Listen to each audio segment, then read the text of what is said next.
Bonjour, bienvenue à toutes et à tous dans ce nouveau guide LDLC. Aujourd'hui, nous allons parler alimentation. Nous allons tenter de faire toute la lumière sur ce composant essentiel de l'ordinateur. Nous allons parler des différents formats, mais aussi des différentes certifications qui sont proposées. Nous allons tout d'abord parler des formats. Dans nos ordinateurs de bureau, que ce soit pour la bureautique, le multimédia ou alors les PC de jeu, nous allons principalement retrouver deux formats, à savoir le SFX et l'ATX. Il y a d'autres formats, mais ceux-ci sont vraiment anecdotiques dans nos PC. Au niveau du format SFX, on est vraiment sur des petites alimentations. Elles mesurent 100 mm de profondeur, la plupart du temps, sur 125 mm de largeur et 60 mm de hauteur. Et elles se destinent très souvent à des petits boîtiers de type ITX. Pour les alimentations ATX, le format le plus standard est une alimentation qui va faire 150 mm de largeur sur 140 mm de profondeur et 86 mm de hauteur. Mais là, la profondeur des blocs ATX peut réellement varier, puisque là nous sommes sur un bloc en 140 mm. Et ici, nous sommes tout de suite sur du 190 mm, donc beaucoup plus conséquent. On peut avoir des alimentations qui font jusqu'à 220 mm de profondeur. Il faudra donc bien vérifier que votre alimentation soit compatible avec votre boîtier. Toutes ces alimentations, SFX ou ATX, proposent aussi des systèmes de refroidissement qui sont différents. On peut très bien avoir des ventilateurs de type à 80 mm, plus petits dans les alimentations de petite taille, ou des ventilateurs beaucoup plus gros, type 120 mm ou 135-140 mm. On a même par moment des alimentations qui sont dites passives. Cela veut dire qu'il n'y a pas de ventilateur à l'intérieur, comme dans ce modèle.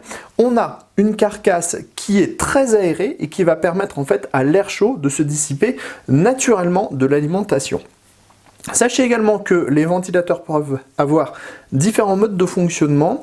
On a des ventilateurs qui sont de type semi-passif, c'est-à-dire que quand l'alimentation est au repos ou assez peu chargé, le ventilateur va être à l'arrêt, et quand l'alimentation va être plus sollicitée, le ventilateur va se mettre en route.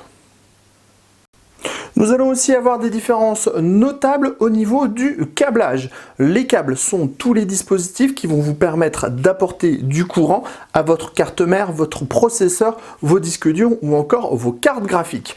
On va retrouver trois types d'alimentation. Des alimentations non modulaires où tous les câbles sont rattachés à l'alimentation.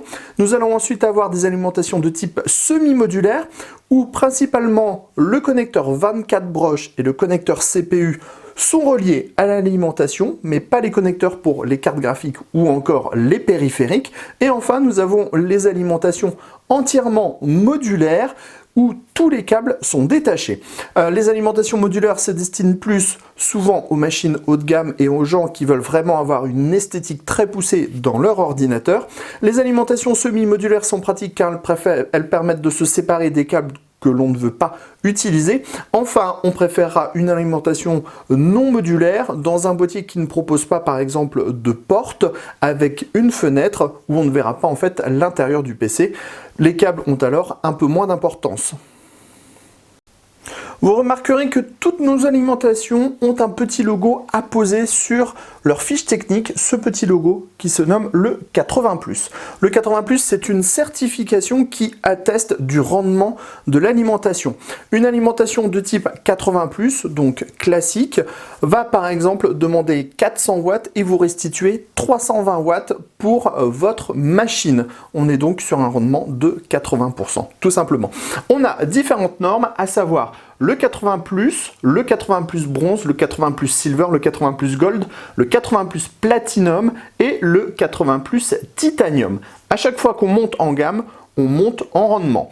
On va dire qu'en moyenne, une alimentation 80+ propose un rendement de 80%, une alimentation 80+ bronze de 85%, une alimentation 80+ silver de 89%, une alimentation 80+ gold de 92%, une alimentation 80+ platinum de 94% et une alimentation 80+ titanium de 96%. Bien sûr, il y a des variations suivant qu'on est à 20% de charge, 50% de charge ou 100% de charge. Nous vous avons donné les chiffres pour 50% de charge.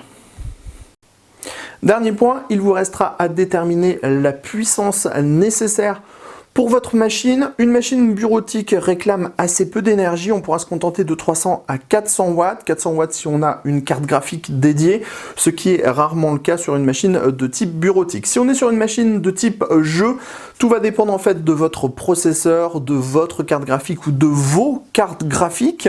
Donc on tablera plutôt sur 500 à 700 watts maximum. Enfin, vous pourrez avoir une machine du type traitement d'image avec un processeur réellement haut de gamme, des cartes graphiques qui vont aider la machine pour calculer les images, et dans ce cas-là, on pourra peut-être tabler sur une alimentation qui sera de type 800 watts. Sur ce, on vous laisse et on vous donne rendez-vous très prochainement pour des nouveaux guides avec LDLC.